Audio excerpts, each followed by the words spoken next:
on, everybody? Welcome back to another episode of Half Circle Back. I'm here with my boy Tim. What's going on, man? What it do, baby boo? Wow. What it do, cutie? I don't know how to feel about being called that. What's wrong, man? I'm saying, look at you, looking like a light skin something. No, No, you know what I'm no, saying? Like, what that Shotty? What it do? Saying, no. huh? Eh, Oh my God, Tim. Anyways, Tim, what's going on, man? What you been up to? Um, just been chilling, working. The rose grind is still going. You know what I'm saying? I got a tournament this weekend for my state. It's local. Nice. I'm trying to hopefully win that because I've been taking a few L's since I've been trying to get back. So yeah. What about you, dog? What's been popping with you? Man, I feel like we did just do an episode, but I was like, man, I was trying to think of anything going on, man. Most of my free time has just kind of been same old playing Street Fighter stuff, trying to fix stuff around the house, and then my pastime today because I didn't get to play the Strive beta was just staring at people talk shit about Strive on Twitter, and it was funny how it went from I felt like when the beta was over, everybody was so hype on that game, and this new beta dropped. And I see people talk about the game's trash now. They're canceling their pre-order. I'm like, bro, y'all turned on this so quick. You know what's funny? It's like because I remember playing the alpha or whatever, like last year, and then it was like after I played it, I was like, eh.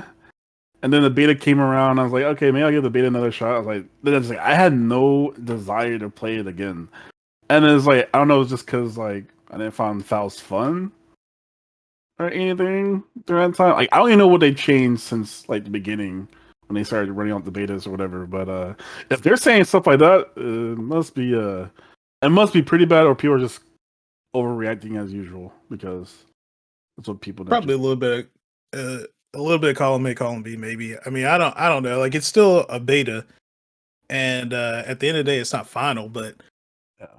I don't know. June is around the corner, Yeah, so you know, there's still time, yeah, but I mean, it would be unfortunate if it's not what people really want because this is the first, I guess, one of the first big releases with rollback, right? Like a proper rollback that works pretty well. So it'd be a shame to have a good netcode wasted on a game that people, don't care okay, about. But yeah, yeah, I mean, I feel like I have to support just because, hey, it's rollback. Like, at least that kind of you want to speak with your dollars to let people know you need to have functioning online for people to really want to. I mean, you got to make a good product all around, but I think it's equally as important as having a good online experience. yeah, absolutely. Um, but I don't know. I have to turn on my PS4. I haven't turned on my PS4 in like 3 months, so maybe I might download the beta, give it a shot. Who knows? Yeah, maybe if I get some time tomorrow, I'll probably try and play. I tried to log in yesterday, but I guess it was that same issue everybody had trying to access it at one point. So I couldn't even get into it. So I'm like, I'm going to bed. But yeah, we'll try and spin it up this weekend and see what's up. But Also, go ahead. today's a special day. All Our, right, our our favorite rapper came out with the album today. Jermaine. Jermaine. Look, maybe it's a bad idea for me to let's put on the album while driving to work this morning because I definitely didn't want to fall asleep and crash, but it didn't happen. I was surprised. Yeah, I'm not the biggest J. Cole fan, but I actually thought it was pretty decent. Yeah, So I thought it was a solid. Look, I think my favorite track on there is "Close." Whew. So it's that's a good. thing. I wouldn't say it. That's not my favorite, but Not your favorite. I did see that you was talking about the one that Jake One produced. What yeah, was that it? was My Life. That That or one's good. Applying Pressure's pretty good too. Yeah, yeah. Oh my god, what's the one with him and 21 Savage? Uh, That's My Life.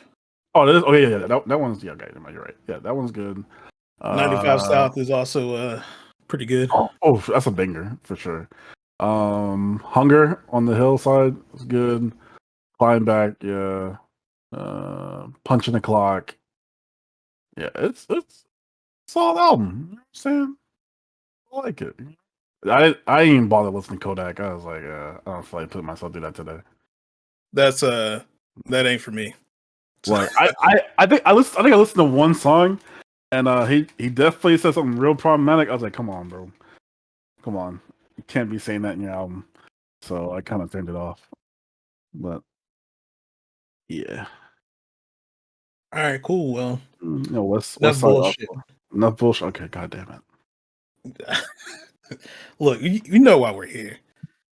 Oh, hold on. Curse, he's on that song too. Let me go ahead and put up my list. I didn't get a chance to finish it. My bad. But anyway, so this week, I was teasing this last week, but we ended up having to reschedule. But I think it'll be a good episode. So got a good friend, known him for a while now. And I honestly don't know how to introduce him. He's a man who wears many hats, some will call him a Renaissance man, a Street Fighter savant, DuRag Connoisseur. Yeah, he definitely reps the DuRag. But yeah, I got the homie Zaferino on this week. What's going on, man? What's cracking, killers? Nothing much, man. How you been? Doing all right, man. I'm that much better knowing that you've given me so many aliases. I feel like I could use one of those as a rap name whenever I make that transition. Oh, hey man, Yeah, let me know when you make that transition. I'm pretty sure you got bars too. Yeah, don't be like our last guest who didn't decide to rap bars for us. So Oh, you guys actually asked me. Oh, baby. Yeah, we had Stack Bradford on, and apparently he's like big into battle rap, but he didn't want to spit anything on the spot though. Oh shit. I mean, if it comes down to it, I'll come up with something. Now, like I did Stack, I'm gonna hold you to that. So while you're doing your talking, in the back of your mind, go ahead and come up with some bars for us. On the fly? On the fly. Damn.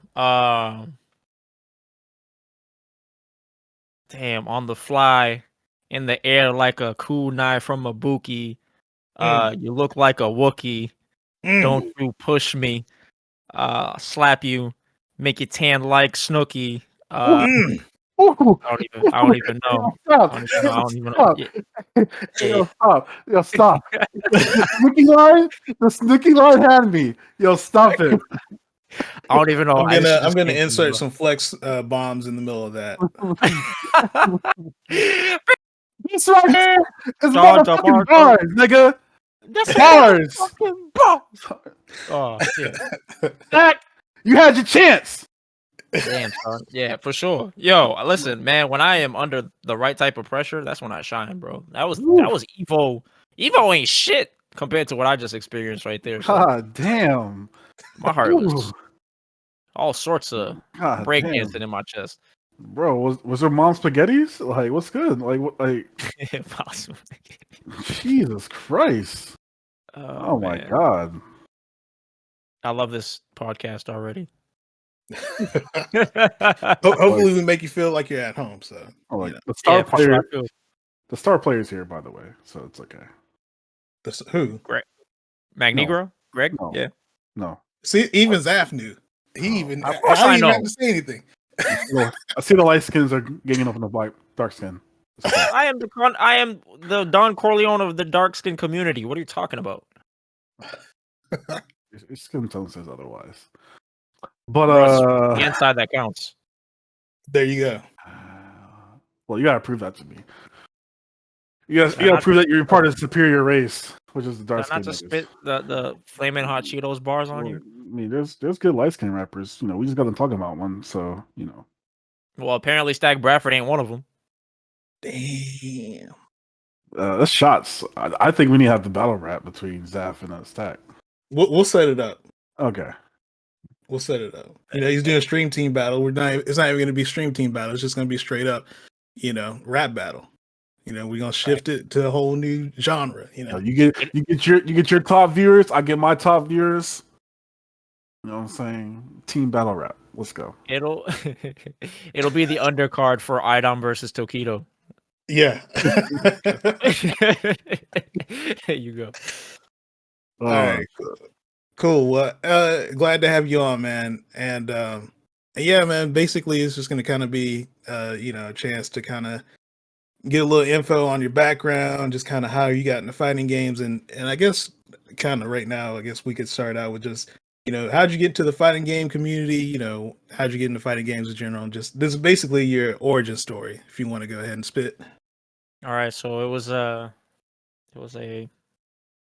nice warm evening, and in the sky there was a comet that was racing towards the Earth at breakneck speeds. Okay, but that's the dramatic version. But basically, what happened was I was at my friend's house, and they were playing Soul Calibur, and I was like, they're like, "Yo, you want to play?" I was like, "I don't really want to play this shit." I was 17 at the time, right?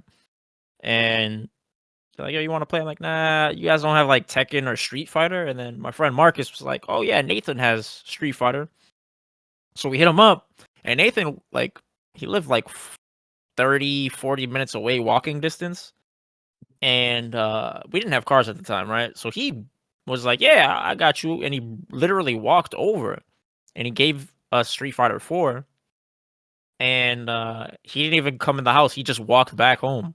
And I was like, "What the hell?" It was like the Oracle or something. I don't know. It was weird as shit. So he just gave me the game and he just literally walked back home. Just So I was like, here you go, man. just dropped it off. And I was like, "What?" And I looked down and the thing's glowing and just like so much power in my hands. No, but I was like, "All right, whatever." I didn't think anything of it. And we go inside, and Marcus is the type of friend of mine who's just like really nasty at picking things up quickly. Like he's just freakishly good at picking shit apart. So we are playing, and we're like in training mode. I'm playing Ryu, he's playing Chun. We're on pads. We're playing on 360 pads or whatever. And he's doing like Chun-Li supers, bro, and fire. I'm like, "Yo, what the hell?" You know, as a person that's new to a fighting game scene, when they see special moves, they think that like that's how you win, right? They don't know about the Yeah. nuances, obviously. So when he's doing that, I'm like, "Damn, man, he's gonna fucking destroy me," right? So then he's like, "All right, yeah, let's play." I was like, "All right," I couldn't even throw a fireball, right? But yo, when we played, I fucked him up so bad, and I was like, "What the fuck?" Like it was really bad. And then he's just like, he just didn't want to play anymore. He went downstairs into his living room and was just like watching movies or whatever. And I just stayed in his room and I just kept playing. Like I just went to training mode and I just kept moving around with Ryu, throwing fireballs and just like trying to understand the specials and stuff like that. And I was there for like 2-3 hours doing that. And I was very interested at how I beat him, but I couldn't do special moves consistently. Right. That's crazy that you So think about it like yeah. that. I feel like most people, they would have just been fine with, "Oh, I won. That's it." You know what I mean? They're not going to think about why they won at that point, right? Yeah, it was weird, bro. But that's just how my brain works. I just naturally look beyond the surface level of things. So that was really weird because my whole life I went about thinking about special moves when it came to fighting games. I played Smash when I was younger. I played Tekken, you know, so it was all about the flashy shit, right? Yeah. Because obviously I was on the outside looking in. I didn't know about high level stuff and whatnot. So when I hit up Nathan again, I was like, "Yo, what's the deal with this game?" I'm like liking it. And he's like, "Oh yeah, there's like a huge scene for it and people play for it around the world for money and stuff." I was like, "What?" And he's like, "Yeah." And then when he told me that, I was like, "That's crazy." He's like, "Yeah, you could come over and we could like play if you want." And mind you, I knew Nathan for like 3 or 4 years at this point, but I never hung out with him at his house. Mhm. And yeah, so I came through and then we played and he was introducing me to like the scene and stuff like through Justin TV and whatnot. And it was dope, man. So that's how it started.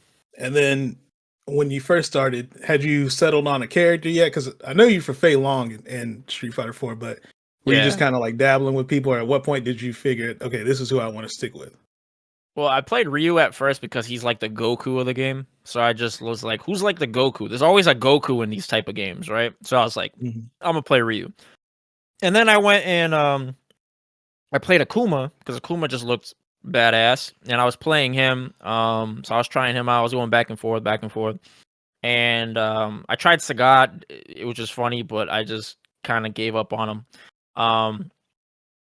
And what kept me playing the game was my cousin's boyfriend at the time had the game, and he let my cousin hold on to the PS3 at the time so she could watch DVDs and stuff like that. So when he would come through, he would play Sagat, right? And I would play Ryu, and we have this really intense rivalry that was pretty funny. And my cousin Teddy was playing Fei Long at the time.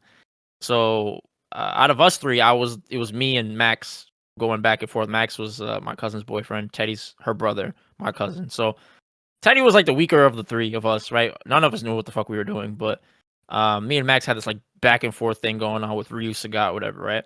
But my cousin Teddy played Fei Long. So one random day, I was like, you know, I love Bruce Lee primarily because Teddy's dad was a huge, like, he was into martial arts his whole life. He has this ill ass like painting of Bruce Lee in his house that I always used to just stare at, right? And I'd watch like martial arts movies with my uncle and stuff like that. So I was like, oh, let me just try Fei Long, right? And I tried him, and then that's when I like came across like SRK and the forums and stuff like that through Nathan's recommendations, and then I just stuck to Fei Long from there, and yeah. That's when the floodgates opened when you first found out about SRK. Yeah, I felt like pretty that's much. when I started digging in super hard. Yeah, SRK was like me. I am like a workhorse, man. It's just in my culture. Like I'm from Cape Verde, which is like it's a country in Africa, right?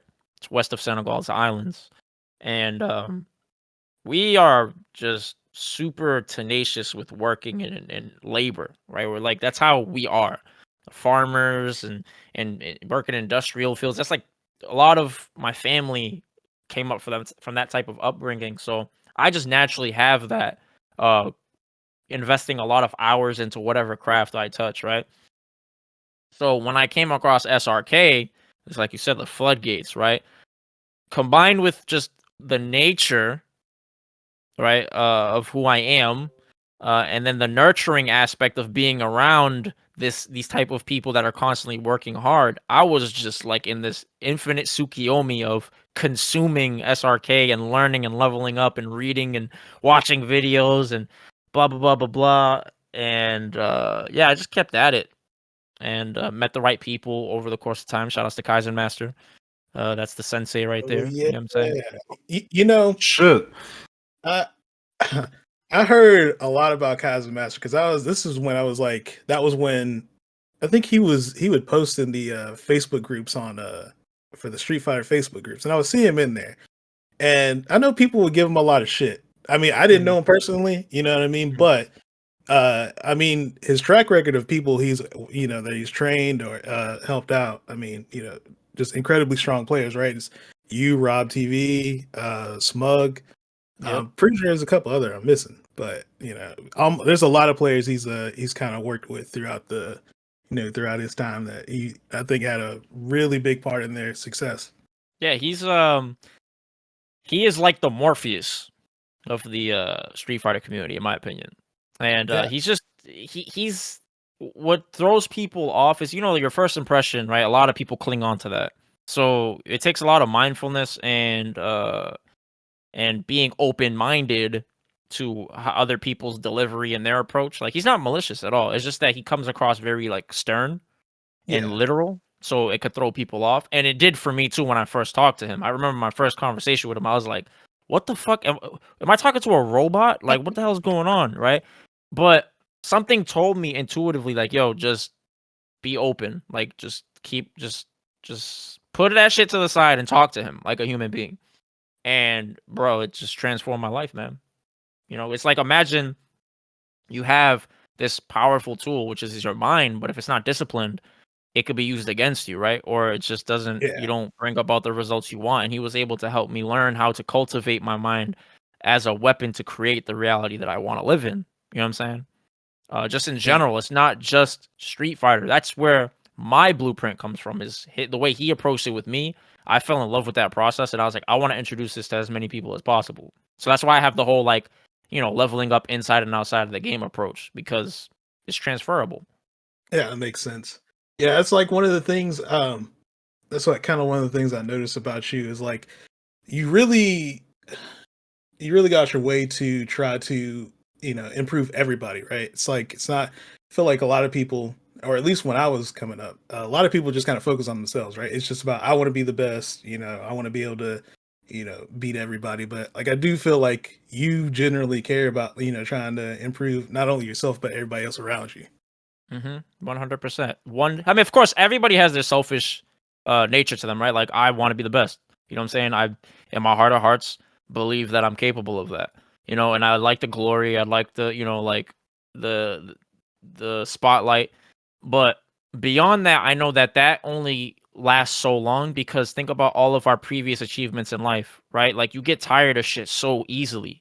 But the stuff that Hmm. always sticks with you is the stuff that is added to your character, because you carry your character everywhere you go, like your integrity, your morals, your values. You carry that with you everywhere. But me getting a trophy, I can't carry that with me everywhere. You know what I'm saying? It's not Yeah, gonna mean shit to people. But what means shit to people is the way I carry myself and how I convey things, how I communicate. Those type of things are tangible, and they are finite, obviously, because the day you pass, you're not gonna take those things with you either. But it's just a lot. I could bring it to more areas of life, is the main gist I'm trying to get to. It's like Um, the way you impact people, to where it's like they will remember you as a person who was very giving, who wanted to share that same knowledge that you have with everybody else, pretty much. yeah. People remember how you make them feel, man. And I think one of the illest feelings is to feel like you've overcome something, because then it makes it feel like shit is possible. yeah, And that's a lot of the trap that we have mentally, for just people in general, is they they face a certain amount of resistance, but they don't know how to turn it into a manageable context within itself. So that way it's not as daunting, and you're not as emotionally riled up about it. So, like, for example, me, I like to use myself as an example because I'm fucking human, and I let people know I'm human and I don't give a shit, right? And I'm unapologetic about it. So I get frustrated when I lose. You've seen it, Greg, obviously, right? Like, I get irritated yeah. and stuff. Um, and I'm vocal about it, but the reason why that happens is because in that moment I am so overwhelmed and anxious about whatever is bothering me. I don't really know how to look at it objectively. So that's something that's been like my focus for the past, say, like 10 months since I've got a therapist, is to just learn how to face the discomfort of your belief system, like the things that come about from that, and how to objectively perceive things, situations in real time, instead of just projecting belief systems and your past onto the moment. So, like, if I run into a scrubby ass Ken player and I get fucking pissed, it's not because it's a scrubby Ken player that I'm pissed. It's because there's something that he's doing that's threatening my sense of security. You know what I'm Yep. saying? So a lot of times it's people's results, their reputation and stuff like that. You feel me? Yeah. So certain top players are like that. You'll notice certain top players, they're top players, but if something threatens that, they get very upset. And I understand, because I've done that. You know what I'm saying? I'm probably still gonna continue to do that, but I understand it's there and it's something I'm gonna work on. I am working on in real time as I speak. Um, so yeah, that's basically what I have to say about that.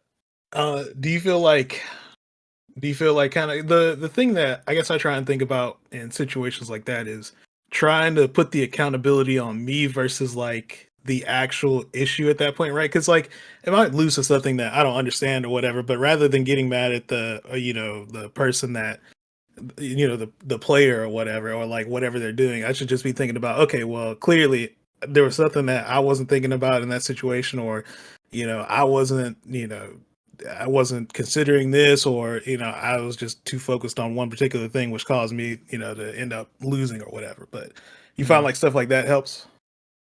Yeah. Whatever meaning you give to situations is gonna define your experience, right? So there's this ill quote from a motivational speaker. What's his name? It's not Zig Ziglar. It's not Les Brown. Tony Robbins. So he says that the quality of your life is defined by the quality of your focus. You know what I'm saying? And it doesn't have to just be grand in a sense of your life, but what you experience. Because life is just a bunch of experiences back and forth, right?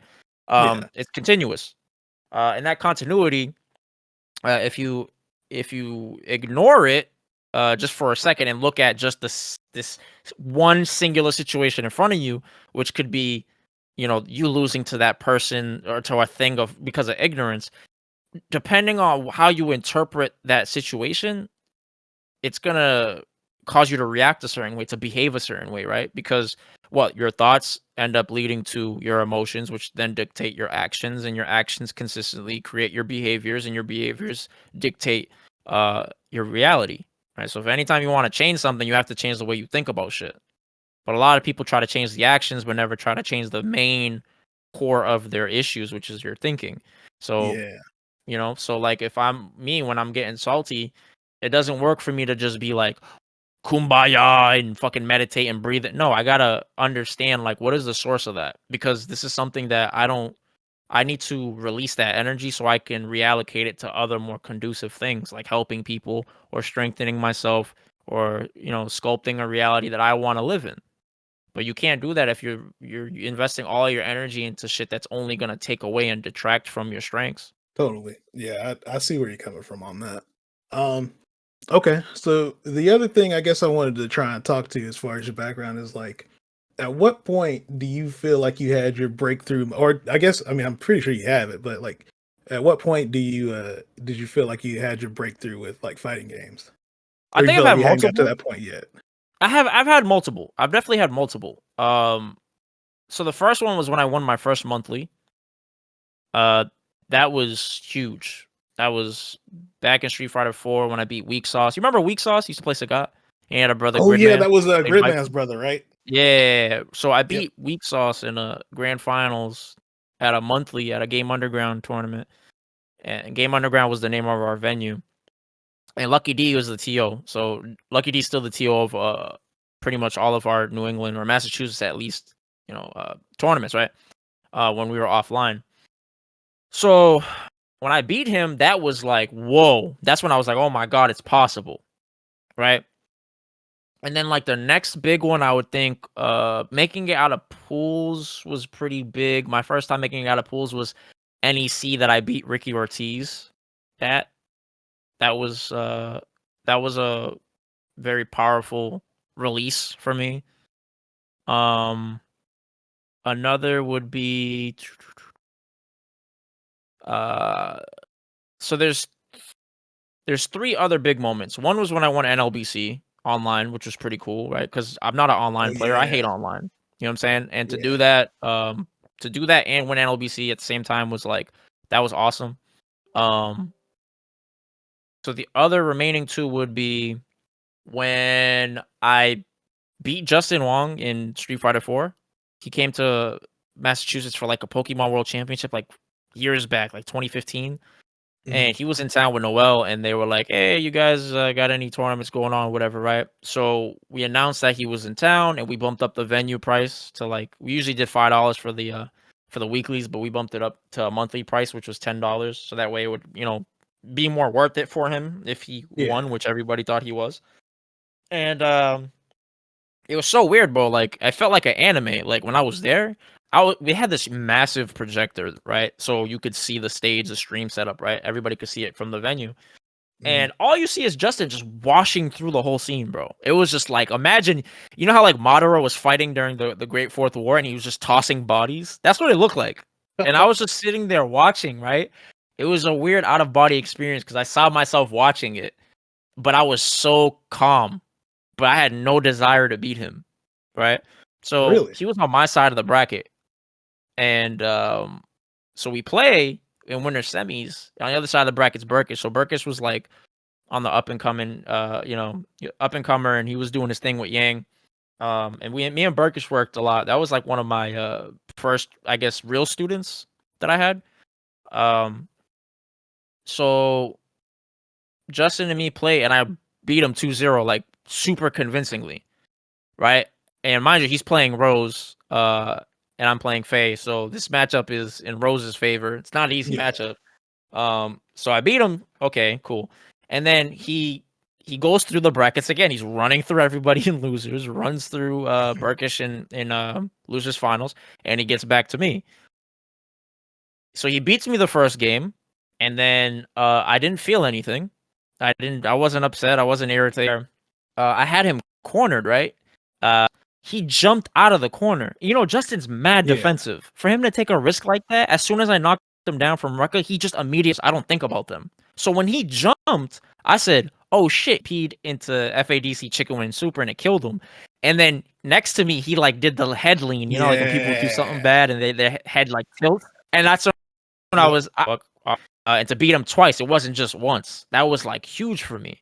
Had you had you in for them at all, or it was just kind of like you just went into it, just whatever happened? Ricky, I kind of trained for against. Well, like Jump Strong was unblockable on. Yeah, bro, it was Rekkers, and you ended it with light in the corner, and then you did jump medium. But I was playing decent against Ricky, and I had a bunch of fireball reads against Ricky. Ricky's kind of stubborn, so I'm gonna keep doing it. But yeah, so pretty cool. But with Jump KIT that year, right? So I watched like 15 seconds of it, and that was literally it. And then I just beat. I think it's because I didn't overcomplicate it. I just saw enough to just trust myself. I'm like the underground king when it comes to friendships with top players. Like before I was known, I was just cool with everybody because I just treat everybody like a human being, and I think people just gravitate to that because when you get a certain type of success, you don't really know what's real. You know what I'm saying? So I just kind of like I'll make fun of people. I didn't give a fuck. Like I don't care what your accolades are. Me and you are equal. You know what I'm saying? I don't care if I have better accolades. I treat everybody the same. So I would make fun of players and they just like me. You know, it's funny as shit. You'd think it would be the opposite, but so like Problem X, I think it was Problem X or was it? I forgot who it was. Problem X was there. No, it was Idazon. Idazon invited me back to the Japanese room to play with them, right? Sagat was fairly fresh, so I mean it makes sense. It's like, oh, okay, he's playing Sagat and he's serious. He's kind of decent. Okay, let's like, and also I was cool with these guys. So I go there, and then all the Japanese players are there, bro. Daigo's there, Mago's there, and then later comes in Fudo, Fujimura, Tokido. It was all of them were there, and then Problem X in the Illuminati room.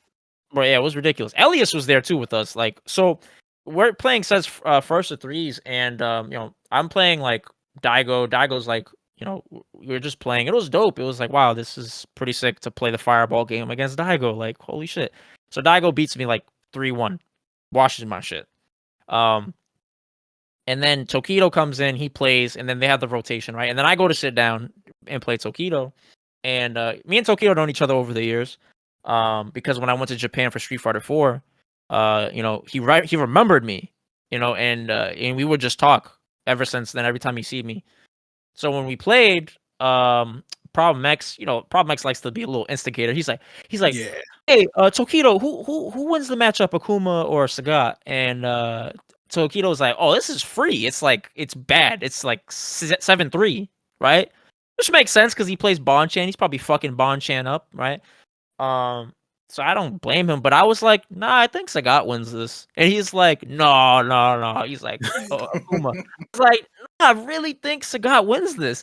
And I was like, okay, whatever. So when we played, right, I beat him 3-0. Like, it was so bad. It was so convincing. And he, like, got up, and he was like, when Tokido loses, he does, like, he pushes his arcade stick down his knee, and then he's like, yeah. Ah. And then he's, like, nodded his head, and he looked at me, and he's like, and he just got up, and then Daigo was, like, talking like a fuck. He was rapping like Twister Bro in Japanese. He was like, and he's like, Sagat. That's all I heard. And I was like, okay. I guess they're probably wondering if Sagat's not as ass as we initially thought. But that was cool because I didn't want to beat him. I just wanted to play, and that was the most fun I've ever had in my life. And that's been a moment that I've been trying to recreate. To be honest, was the amount of joy that I felt during that set because not only did I play my best, but I was learning. I was enjoying it. It just felt like time slowed down in those 3 matches because I had no pressure. I didn't put any pressure on myself. You know what I'm saying? So, yeah, that's sick. Yeah. I thought you were gonna bring up this was the I thought you were gonna bring up that Red Bull Battlegrounds in Oh, Boston. Dominion, I knew it. I Yeah. knew you were gonna say it. I had a feeling, but yeah, that's definitely one of them. I'm not gonna lie to you. Do you have a question about it, or do you want me to just talk about it? Yeah, you can just talk about it.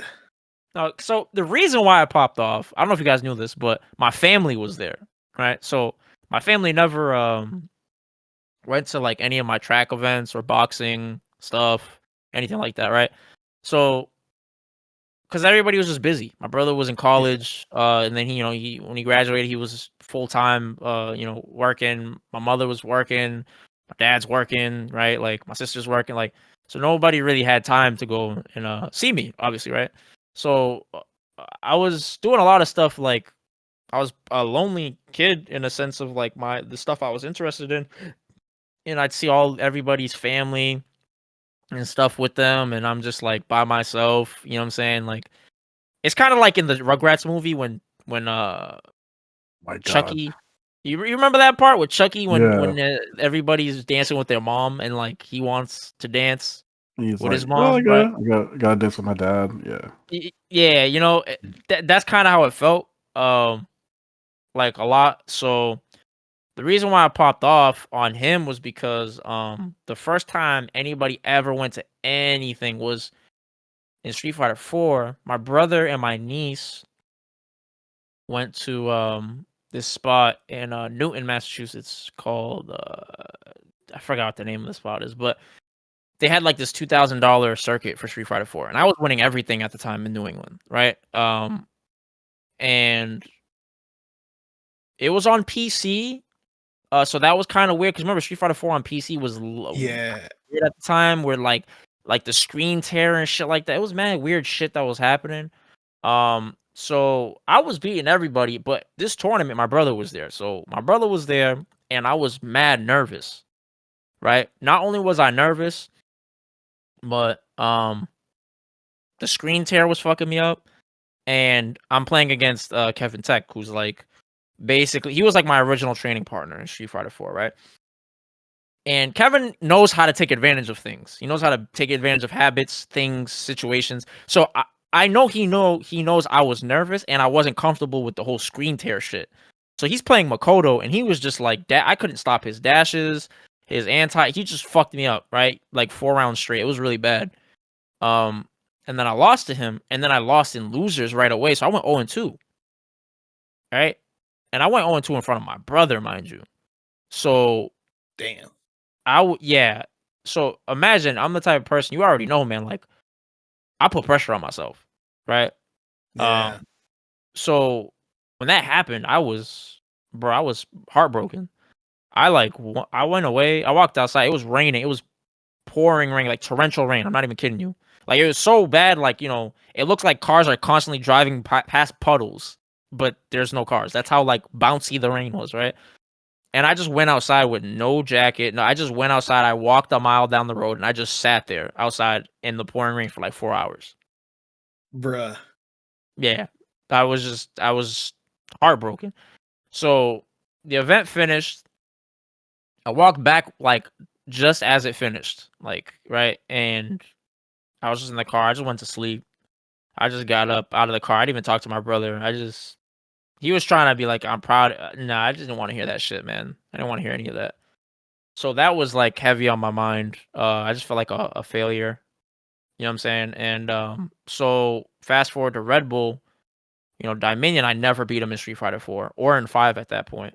So it was in Boston, as you guys know, and I'm from Massachusetts. So, my brother, not my brother, my brother-in-law, my sister's husband, and my two best friends, who are his brothers, and my nephew came. Right? So my nephew came and he he was like so excited. He's like, "Wow, this is so cool. I've never seen anything like this." So he was a youngin at the time. And so I have to play Dominion, and I have the history of not being Dominion, and it's the same flow chart. I win the first match, the second match I lose, third match I lose very closely, right? Same Yeah. thing happened. I won the first match, second match I get obliterated. Now what changed was like I was irritated. I was like, oh my god, is this gonna happen again? Am I gonna fucking blow this in front of my family again? Right? Because that's the only match I had on the stage, and they were gonna leave after that. Right? So Oh, you had to turn up then. yeah, so I was like in my head, and then I like looked to my left, right, and it was like Moses parting the Red Sea. There was mad people there, but for some reason I saw my nephew, like, and he just gave me the most anime thumbs up ever. Like it was like, yeah, and I was like, yo, when I saw that, all I saw was my anger just turn into a laser, and I was like, I don't know what it was, but I felt like I broke something. Like I literally had something like shackles or some shit, and I just fucking bent that shit and just snapped that shit off of me. And I was like, I'm not fucking losing. And I legit said that. So I'm not fucking losing today. And and then I just fucking. That's why I ended it with the jump in the corner, jump dive kick again, because I was committing to everything that I felt in my heart. I was like, I don't give a fuck. No fear. I was like, no fair. I'm fucking winning this shit. And that's how I won. Like, and then that was just all of that pop off was just the energy. That's really the number one for sure. That's the number one moment, was doing that in front of my family. I just kind of like forgot about it, but Yeah. No, I still remember. I was there. So I oh yeah, remember you are the there. yeah. Yeah, I remember the pop off. Yeah, that But was yeah. that I know people was are like, wild. why is he popping off? It's not even. Nah, man. If you don't understand like what I went through up until that moment, then of course it doesn't make sense. It's like, yo, he's popping off against Dominion. Dominion wasn't even that great at the time in Street Fighter V. Like, who cares, right? Nah, that was just a lot of pressure that I had to release. So, Your family was there. yeah, my family was there, man. Like, Yeah, I feel like I would have to. I would not want to. I feel like I have to do my thing if people come see me. Like I'm already kind of weird about that. I think my family's come to one tournament and it's been a local, but I don't think I could. I'd probably be super nervous if they actually came to a major and watched me. yeah, and I wasn't used to that, man. Like if people have like high school sporting events, their family comes through, you get used to that. That's like a Yeah. muscle I didn't have. I didn't have that muscle of having family there, but being able to still focus on the thing in front of me. I know that feeling. I got well, I was like when I played football in high school. I think my dad only came to one game, and it was like the one game I needed him to come through, like for me to turn up and shit. So yeah, I totally get that. Mm. Yeah. Cool. I appreciate you sharing that. Fuck you. uh anyway, so You're I the did worst want to father move with ever. you. Why am I really? Yeah, Am you I are. really? I've imparted a lot of wisdom on you, Tim, Yeah, I over guess. the years. So It's okay as long as you're good to the other kids, man. there you go. Right. So I guess I wanted to talk a little bit about Sagat. So how did you end up wanting to play Sagat? Hold on. Before we Yeah. go any further, Birdie What's up? Sagat. What's the matchup? I think it's in Birdie's favor, to be honest. But Okay, that's Tim just thinks it's me. horrible for Sagat. No, not Sagat, for Birdie, my bad. Birdie? Nah, Yeah. I don't think so, because if it's a game of just buttons, I think Birdie can fight. Yeah, Sagat, but then if it's a game of Fireball, the issue is of obviously the nerf to Bullhorn, right? But that just means you have to back up and be a little bit further away so you can react in time. Or if you're gonna fight and commit to that close range, you just have to snipe me on my startup, and you have the crouching light punch to do it. It's kind of like how Abigail fights Sagat. If you do a lot of crouching jabs, it's fast enough and it has the reach to just stop me from fireballing on startup. Yeah. Or even if you take a trade every now and then, it's not like the end of the world, right? Like, Yeah. So I mean, there's only 3 of us on Earth anyway, so you don't even have to worry about the fucking matchup. Oh my! he remembers that because me and him used to. So I did play a lot of Sagat, like when he came out season 3, and then I ended up just.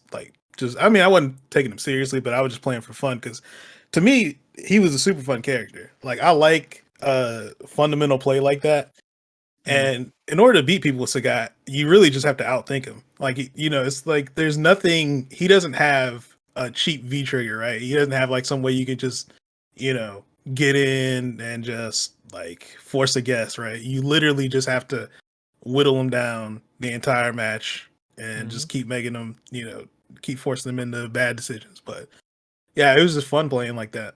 But yeah, I definitely couldn't take him serious. I wish you would have took him seriously though. Nah, I couldn't do it, man. Oh, so what? No, never mind. No, nothing. You gonna say something? It was. Well, I'll wait. But oh yeah, so you but asked me yeah, why did I play Sagat, right? yeah. Because about what was it 2017, I was at CEO and I was talking to Kaizen, right? I usually would talk to him after my tournaments, and he was like, I think it's time for you to learn how to play fireball characters. And I was like, okay, that's kind of, I've always thought about it, I've always been drawn to it, but I've just been like, I was nervous about it, like that shit is so daunting. So I was like, fuck it, I'll do it. And so I was playing Nash for a little bit, just to understand, like, stuff like that. And then I was like, I talked to Snake Eyes once, and he mentioned like, oh, Sagat's probably coming out at some point. And I was like, word? He's like, yeah. I was like, all right. So I was like, okay, you know what? If he comes out, I'll play him, and I'm gonna learn to throw fireballs up until he comes out. You know what I'm saying? So that's basically what it was. I just wanted to learn the fireball game. I always thought he was a cool character, but I definitely felt more in love with him when I was playing him. I didn't really like him as much as I liked him as when he dropped and I got to play him and whatnot, because he's fun, and it helped me a lot as a player, because in order to zone and use the fireball tool, it takes a lot of mindfulness, an appreciation of things, and willingness to understand your opponent, So Yeah, you always have to be putting yourself in your opponent's shoes and thinking about what's their reaction to things, right? Like if I do this, what's their response, right? Trying to, it's like you're put them in a situation where, okay, well, I'm just gonna annoy him enough to where I think he's gonna go for this, right? yeah, you try to. Sometimes this is the thing, right? It's like with any character. When you do things, you can either impose, or some people are just so stubborn that you can't really force them to do something, but you just have to accept the way they play and then deal with it accordingly. Yeah. So that's how I approach Sagat in situations. It's like, can I force you to do something, or are you so stubborn that this is something that is ingrained into your Street Fighter DNA, right? In this context, and then I take advantage of it if I can. If not, I've learned to not try to win every battle, especially with Sagat. You just got to win the right battles. So that's when I got really, really good at Street Fighter. Was once I understood that you don't have to win everything. And that perfectionism shit kind of fucked me up for a long time, because when I would make a mistake, I would put mad pressure on myself, or I would do too much and kill myself, overextend. Right. So Have you tried playing Rose since she's been out? she's kind of like Sagat, with good V triggers, but I don't know. She's just awkward. Something about her that's really awkward. I don't know what it is, but it feels like something is missing. Um, I don't know. I have no idea what it is, man. I think it's Like, just because Sagat's normals they naturally have great reach, but she has to use command normals, and even then, most of them have like, oh, you can crouch underneath it, or it doesn't hit, stuff like yeah. that, like weird little properties I have to keep in mind. So, but yeah, she's pretty good, man. She's pretty good in that sense. But I don't know. I don't think I would main her. I'm definitely going through those woes right now of like trying to learn how to play a fireball character, and it's like, man, what do I do? And like, it's been like almost a month now, right, Greg? Where me and Greg, well, at first it was like him just playing like some of the characters he's been trying to learn, like Abigail, and then he actually picked her up, and it's like he's been kind of helping me get better playing her. And like he won't admit it, but I think he enjoys playing Rose at the moment. I definitely think Rose is about to be his number 3 for sure. Well, nah. I mean, because my issue with Rose is like, right now, Poison does a lot of what she does, but just better. Like, so it's kind of like I don't really feel. I don't know, man. I don't really feel like I would need to add her. You know what I mean? Like, I'll probably keep playing her just for fun, and also just kind of help you out a little bit. But like, yeah, I don't know, because like right now, I feel like Birdie Poison's probably like good enough for right now. But yeah, I don't know. I definitely kind of feel you on it. It feels like something's missing with it though. Overhead. Yeah, it's weird. It's weird. I don't know what it is. I can't put a finger on it, but she's lacking something. I don't know what it is. It might just be her mobility. Is weird, and maybe because the mobility is like that's your foundation for your strategy, right? Because if you can't really move, then how the hell do you use your tools? So I treat her like Nash. When I play her, I'm not like playing her slow. I'm moving a lot because her back dash is pretty good. Her forward dash is decent, but I usually try to use mobility in conjunction with her tools to frustrate people and then kill them like that. But I don't know, something's still kind of off about her to me. So, what do you think about Sagat this season? You think he's a decent character, still kind of not that good? I think he is in a. It's so weird, man. I like maybe you could help me with this, Greg, because I'm a man that usually knows how to fucking put words to things, but it's like he is solidly bad. I don't know how to say That's it. a way to put it. I mean, like he's solid. He has Mhm. decent tools, but like there's nothing very strong about him, right? Like he's good at doing one thing, but like that one thing isn't enough to consistently beat win every matchup, right? Right. So this is my thing, right? I just thought about it. It makes sense to me now. Uh, when people who think he's good, right? They say, "Oh yeah, no, like you just have to be more on point." Okay. This is the issue with Sagat is that his being on point is 9 times like he has to be 9 times more on point than the other characters in the game because they have things to fall back on. He doesn't really have anything to fall back on because both of his V triggers you could just literally block them.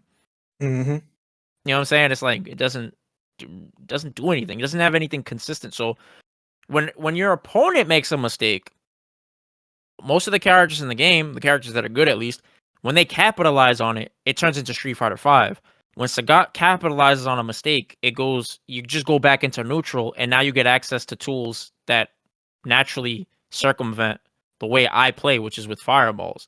So I don't get rewarded for fucking you up. I actually get bodied if I don't beat an opponent's ass a certain style. Because if they get access to an anti-fireball tool, now it's like now I'm forced to play a different way in a way that Sagat cannot play consistently. So he's really volatile. A lot of these Yeah. top characters, they are able to capitalize on your mistake and it means something. When you like if I make a mistake against Akuma and he has V trigger, I'm like shit. Right? If I make Mm-hmm. a mistake against Sagat, I'm like, okay, I'm back to neutral. How much meter do I have? Oh, I have V trigger. Oh, I have 2 bars of super. Okay, whatever. All right, I'm good. But anybody else, it's like you're in a Street Fighter 5 situation, you know? So I think that's what he's missing. Like his solid play doesn't mean as much compared to other characters when they're solid. And when he makes a mistake, it's that much more grave compared to the other characters because they don't have the consistent comeback mechanic. Like he doesn't have one compared to the other cast. Yeah, yeah. And I was trying to think of other zoners in the game, and it's like, I mean, even though Manat doesn't have that, I mean, she has V trigger, right? Like, so at Mhm. least she can force a situation if she needs to make a comeback.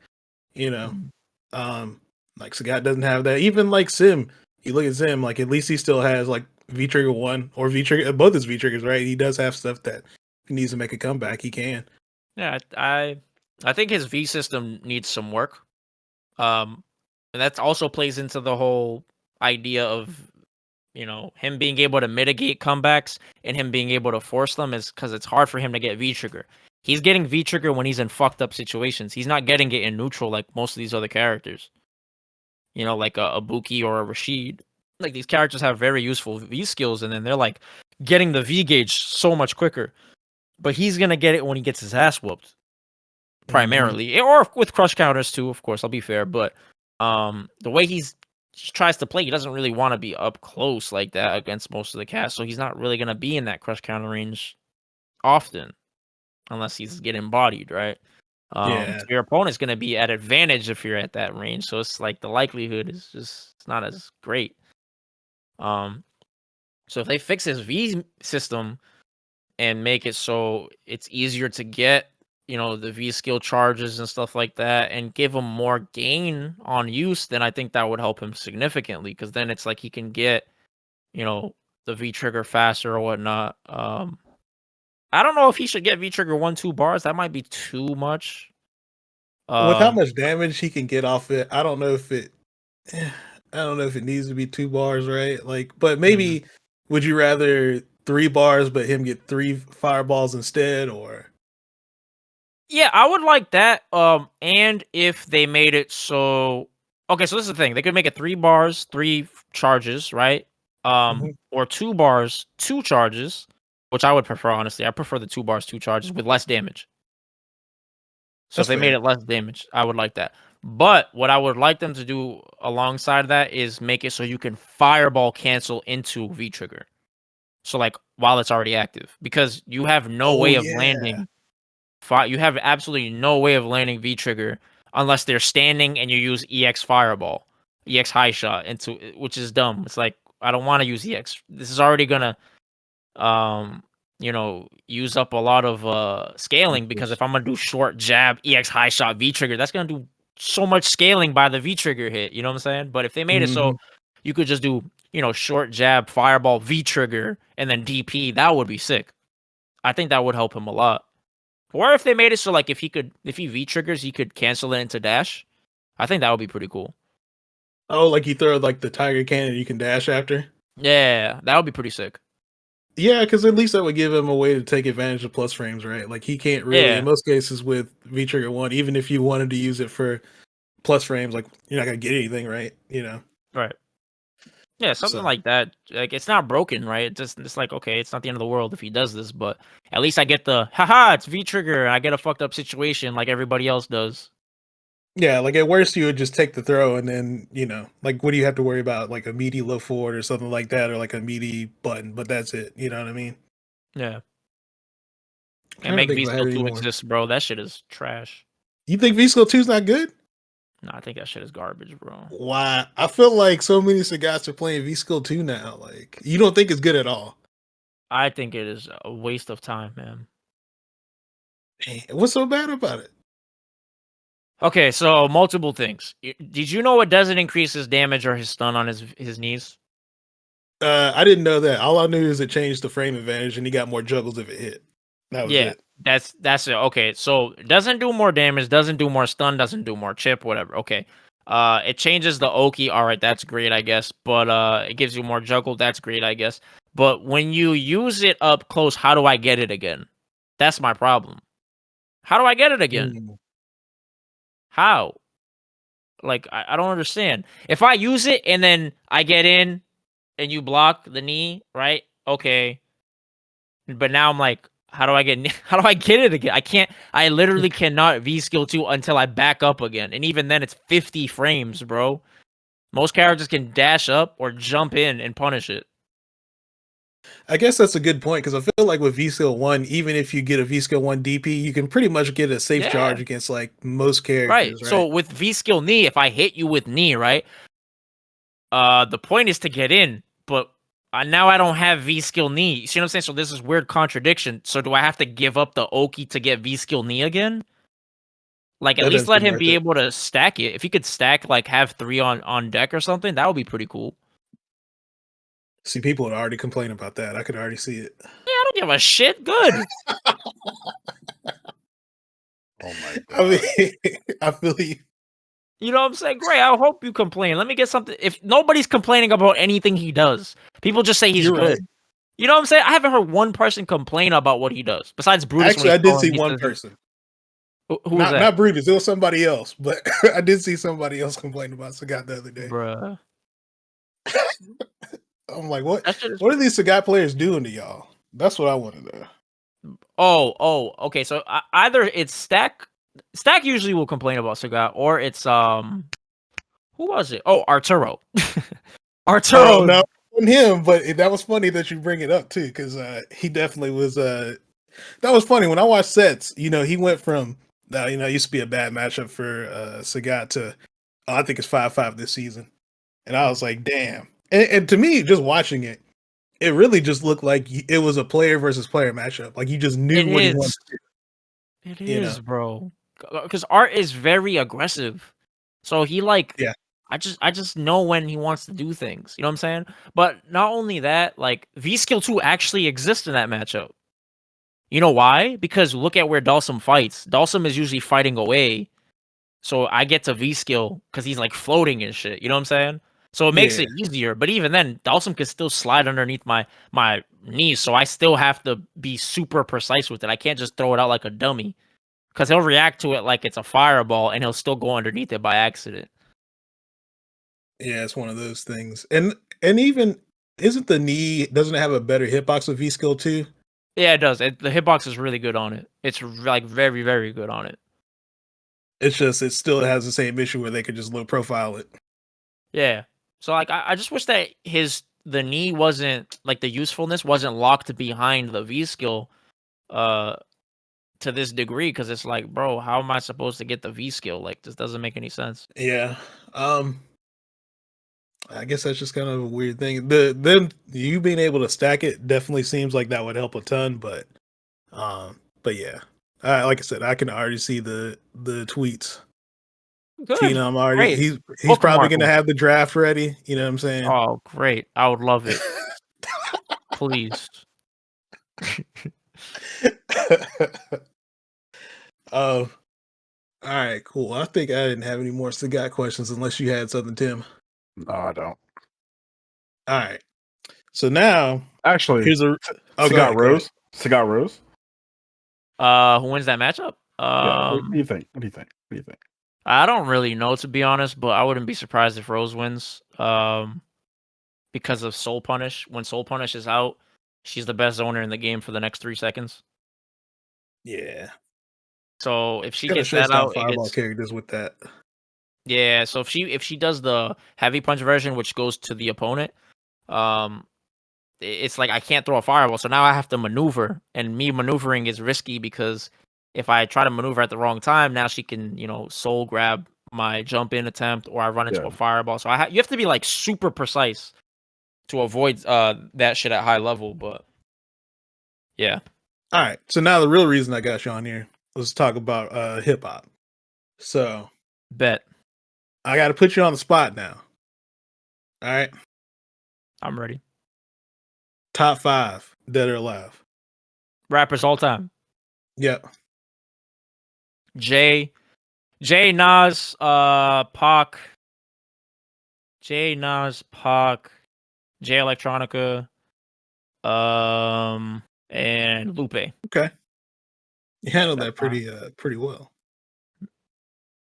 Yeah. So you I would have had coulda to think. told me.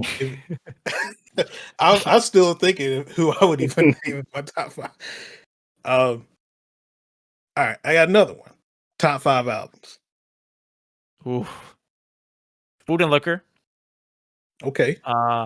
Food and Liquor, Reasonable Doubt, Illmatic. Oof. Shit. Good Kid, Mad City. That's just a personal. That shit was phenomenal. Classic. Classic, bro. And Supreme Clientele.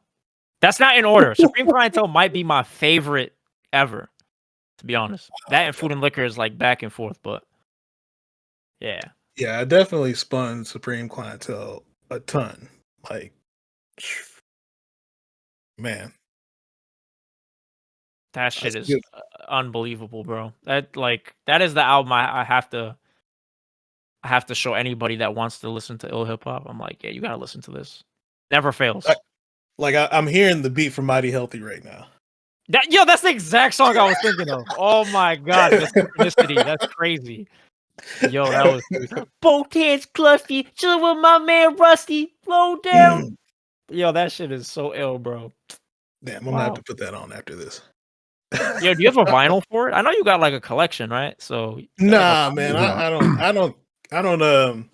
So I dumped a lot of my physical media at some point, man. I just got tired of owning stuff, but I do want to actually start collecting vinyl. But no, I don't have it on vinyl, but it's definitely one of my favorites, so I should get it. Okay. Okay. Okay. All right, last one. Mm-hmm. Top 5 producers. Ooh, I love y'all. This is the illest podcast ever. Madlib, Okay. Alchemist. Okay. Okay. All right. Madlib, Alchemist, DJ Premier, Dilla, Okay. Okay. and who's the fifth? Who's the fifth? Ah, shit. Ah, man. I don't want to be cliche and say Timbaland or Pharrell. I'm gonna say. Do I want to say Kanye? I don't want to be cliche and say Kanye either. Let me leave those guys out. Oof. I think large. This is hard. One. I was gonna say Large Professor. Ooh, okay. Hey, look, I wouldn't be mad if he did. Yeah, I think I'm gonna say Large Professor because that brother, man, I didn't even know he made half the shit he made until like the past year. I was like, whoa. I only got into him once. What was it? I think this was when I was going back and finding a bunch of albums I just didn't listen to when I was younger. So it was when I was what was it? I think I ended up listening to Midnight Marauders, and there was a song on there he did, and I was like, yo, this dude is nice. And then I ended up going and listening to his solo album. And I can't remember. Oh, it was Mad Scientist. It was that beat. I was like, yo, this dude, he's on some other shit, man. Wow. Damn. Oh, this is so godlike. But yeah, he's one of my favorites. Podcast. Oh man, yo, if it wasn't him, I was thinking Havoc. Havoc is a fucking beast, man. Oh yeah, Havoc. Bro, Havoc is ridiculous. He is so slept on, man. He gets no love. Yeah, and I guess it was because Mobb Deep, after Prodigy passed, but like, Mobb Deep just wasn't as big as they were, so I think a lot of people just forgot about him. But like, if you go back and listen to Hell on Earth or The Infamous, like, oh my god, bro. And it's crazy because his brother had passed away around Hell on Earth, and that's why that album sounds the way it does, is because he was in such a dark place. He said it in like an interview. He was like, yeah, this is why this album sounds so haunting. Because I know that. Yeah, it's crazy, bro. And it makes sense because that album sonically is so different from Infamous and Juvenile Hell. Yeah. It's funny how people forget that Juvenile Hell's album. I never actually listened to it. I think I listened to one of the singles. They had a video, and I think I was just randomly looking at YouTube and just ran across it one time. But yeah, I don't think I've ever listened to like Juvenile Hell. Mm-hmm. I'm surprised you didn't pick Pete Rock. I was gonna say Ninth Wonder. That's a good one too. That's another good one. And I know you love your little brother, so you know what I'm saying. But yeah, I mean, Kanye, you got Kanye, Pharrell. There's so many, man. There's so many. It's like yo, Apollo Brown is ridiculous. Yeah, he's crazy too. Clouds. I play that religiously. That shit is top to bottom is some of the best shit I've ever heard in my life. Apollo hadn't dropped a lot of stuff lately, but yeah, I mean, he I think I found out about him when he did an album with I'm trying to remember this dude's name. It was like Journalist 103. They had an album called The Left. They were in the group, but the beats on that shit, I mean, crazy. Cray. Yeah, of course. Joe, let me ask you a question. What's your top 5 favorite beats ever? Damn, constipated son. I gotta think about this. God damn. That's hard, right? That's like I could give you. Let me give you some of mine, right? So I could think of 3 off rip. Number 1 is Dead Presidents. Dead Presidents is absurd. That beat, I can play that shit anywhere. I don't give a fuck. Above the Clouds. Okay, that's a good one. Mass Appeal. So that's another DJ Premier. That Mass Appeal is ridiculous. Exhibit A that's my number 1 beat of all time. Okay. Exhibit A. You're like the first person I've ever heard say that. Because I feel like everybody goes towards like Exhibit C. Nah, Exhibit A I think was vastly superior to C. Yeah. I think lyrically, I think sonically, I think just everything is. I think it was flawless. That was like peak hip hop, in my opinion. Yeah, no, Like that's like one of my Mozart. favorite J. Yeah, that's like one of my favorite Bro. J electronica. Like, yeah. Have you heard the full version, like with the extended verse after Mos Def's verse? I haven't. Oh man, what's oh bro? He starts it off with like I bust through the gates like a battering ram, clapping and yelling profanities like Yosemite Sam. After that, I'll be back home, spanning the land. 23 trillion square miles of contraband. I know you feel me, but still hope the opposition kill me because you don't want to see God manifest. Really, bro, he kills that shit. You got to listen to that verse. You know, it's another like J electronica song. Like I feel like is like missing now, but the announcement. I don't know if you remember that. Where like he announced that sounds mad familiar. Like it's pretty much him announcing like, yo, I joined that Rock Nation or whatever. Oh my god. Holy shit. I wish I can find like it's on an old laptop somewhere. Like I have it somewhere on an old laptop. But like that beat is like insane as well. I have to find it now. The announcement. I feel like I know what you're talking about, but I don't know. Huh. Now I'm gonna have like OCD and like try to find it. But yeah, bro. I'd say that for sure. Oh, you know what? You know what beats fire too is still the Stillmatic intro.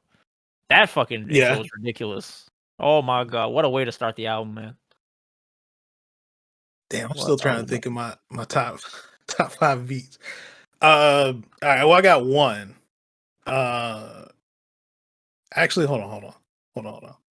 I'm trying to think this. The Far Side drop. I don't know if that's Dilla. That's Dilla. Yes, bro. I didn't even know he produced that until like a couple months ago. Yeah, bruh. That beat's crazy. Dilla's a genius, man. Trying to think. Oh, say what? I forgot 93 till infinity, man. What's wrong with me? Ooh. Oh, that beat is, bruh. That beat makes a grown man cry. No, it's definitely a classic. That beat is fucking immaculate. I might have to put large professors, mad scientists, because the way that beat when it switches, that's one of them. All right, yeah, I'm gonna be thinking about this. All right, I wouldn't say this is like one of the best beats, but this is one of my personal favorites just because it put me onto the group. But Little Brothers, whatever you say, because I felt like that was I feel like Ninth Wonder's production in general at that time was just kind of like a love letter to like everything that Pete Rock was doing. So it just kind of reminded me of a Pete Rock beat so much, and that was like the song that really introduced me to them. So still kind of remember it for that. That's a great list, by the way. Bro, I could sit here forever and like pick out songs. Stakes is high. Interviewer getting interviewed, huh? Isn't that funny? All right, well, I'll pick these. I'm gonna pick my last two. Stakes is high for De La Soul, and Phasers from MF Doom. Ooh. That's well, I guess that's King Ghidra, but yeah, it's basically MF Doom beat. But ooh, that's a good one. I don't think I've heard that, but I'm gonna have to look that up. Yeah, that joint's crazy. Yo, forgive me. I lied to you guys. I have to do this over again. No, Exhibit A. Listen, Exhibit A it's so hard, bro. Like this is fucking me up. Exhibit A, Uno. I can't believe I didn't say Uno. That's the beat that made me fall in love with Madlib. Oh, Uno is like that shit took me on a journey through the universe when I heard that shit. I was like, what is this? I played that shit for my brother. My brother we were in the car, my driveway. He's like, yo, this is incredible. And he just kept rewinding it. He kept hitting it back. Like that beat is that and Exhibit A are just whew, and then Dead Presidents and then Massive. It's so hard, bro. So many, man. Too many. Oh my god. But yeah, I have to put Uno in there. I have to. I'm sorry. I'm just thinking about it. You just talking about like those type of songs that just make you like, damn. And I think about I don't know if y'all are into Quasimodo, but you know, like that was another like life changing album where it was like I never heard anything this weird. And like the beats were crazy. Like it's a little grating at first because it was like, all right, well, I had to get used to the voice because it's just Madlib like pitched up. But like once you get used to that and you like get into the beats, I'm like, dude, he was on another level on that shit. Bro, man. That shit, what is it? The Unforeseen? Is that what it's called? The Unseen, that was the the was Unseen. first. Yeah, yo. Yeah. Bro, oh my god, bro. I was bumping that on my way to Puerto Rico, man. That shit was such a refreshing album, man. Yeah. And I forgot Raid. Raid is my top 3 favorite Madlib beats. Oh, that was good too. Did you see it when I tweeted like a couple months ago, like, hey, what is everybody's 3 favorite beats? Yeah, you were part of it. And Just Blaze responded to it. Really? Yeah, he responded to the tweet, bro, and he said his 3 favorite beats were let me see if I can find it. Damn, can't find them for shit. Oh yeah, here it is. Let me see. He said, I don't have a top 3. It ain't hard to tell, and looking at the front door are special to me though. How did I forget about looking at the front? Oh my. Yeah. Main source, man. Oh my god, that's Main source, baby. Yeah, bro. I didn't know about it until that. I was like, "What's looking at the front door?" And then I looked it up. I was like, "Oh, main source. What the fuck?" I've never actually listened to them in like a minute. But yeah, it was pretty dope. All right, so the reason why I brought it up was because of Raid. So he's like, Raid isn't my favorite. So Just Blaze said this. He said, Raid isn't my favorite, but it's the one that makes me wonder what he was thinking and how he did it. That's godlike. Yeah. That's so ill, bro. That's like Daigo being like, how did Magnegro throw this projectile right here? This is so interesting. You know what I'm saying? That's like so dope. Like, but yeah, I could talk about this all day. I'm sorry, guys. I'm going on a rant. Nah, it's all No, you're good. This is the kind of shit. This kind of shit that we do anyway. So it's all good. I mean, that's what Dilla and Madlib did. I feel like they're two of the people that, and there's other producers that did it too. But like, I feel like they made people question how they, how they approach like producing. So, but yeah. Bro, I love this stuff, man. If you guys have more of these, like just to talk music, I'm so down. I'm not even joking. Yeah, no, I mean shit. I was telling Tim the last episode, I was like, bro, I've been wanting to do something music based for a minute. Like, because I've just been listening to a podcast. So I was listening to this podcast called What Happened Was, and they had 2 seasons. The first season was Prince Paul, and then the second season is LP. And so they've just kind of been talking to them about their thought process on like the albums they were part of, just kind of some of the decisions they made, making beats and stuff like that. But that shit is super interesting. Hey, did LP ever talk about the album he did with the Killer Mike? Yeah, that was the most recent episode. Was that? Yeah, I was just talking about how he linked up with Mike, and it was really something that got put together from the dude who was part of the Adult Swim record label, William Street, I think that was the name of it. Yeah. It was just that dude was just on to Killer Mike, and then he just suggested to LP, hey, you should work with this dude. And LP had like a passing knowledge of him, but like not really, didn't really check his stuff like that. But I think he started checking him out when he was doing those what was it, the Grind Time mixtape series? Was that the name of it? Or I Pledge Allegiance to the Grind. Yeah, that's what it was. Yeah, so that's when he started getting into him. But yeah, he was the one who suggested it, and then I think eventually he flew out to New York to record the rap music album. By the way, I Pledge Allegiance to the Grind series. I didn't really check out Killer Mike's mixtape stuff. I only knew him for that Outkast song, and then I think I had downloaded his album. What was it? I forget the name of it. Action or whatever. I forget that. I think that was the name of his first album he had. But Yeah, action because like the reaction, like because that song is still a banger today. It's a classic, man. It's a Classic Lil Jon beat. a southern classic. But yeah, like so, I know with the first two mixtapes, they're solid. Like they have some bangers, and then like I really love 3, even though you can't find it on a streaming service. But like I know he had like the oh my god, what's the name of that fucking song? Because he had all the like the Ric Flair fucking sound bits from it. And I was just like fucking in love with that beat. Holy shit. Oh my god. I don't know. I can't think of the name, but like I remember just like the sample, and then it was like just crazy. I just fucking I literally play that song like maybe like 10 times a day, even more. Oh my god, I have to like yeah, dude. You know, like once I fall in love with a song, like I know the beat's like crazy that I love, like I'll fucking if I knew a way just like to strip everything from it and just play like the fucking beat, I definitely would. Fucking if I could do that for the clothes, like J. Cole's clothes, I'll just play that beat all day because like that shit is like crazy to me. Yeah, it's a good beat. Yes. But all right. Fuck it. Let me cut this shit out because I feel like we could talk about this shit for like another hour. Legit. All right. Zaf, man, I appreciate you being a part of this, man. Thank you so much, man. This was awesome. You And know, you need to return the favor when I have my podcast. Yeah. I mean, I'll be down, man. Just let me know.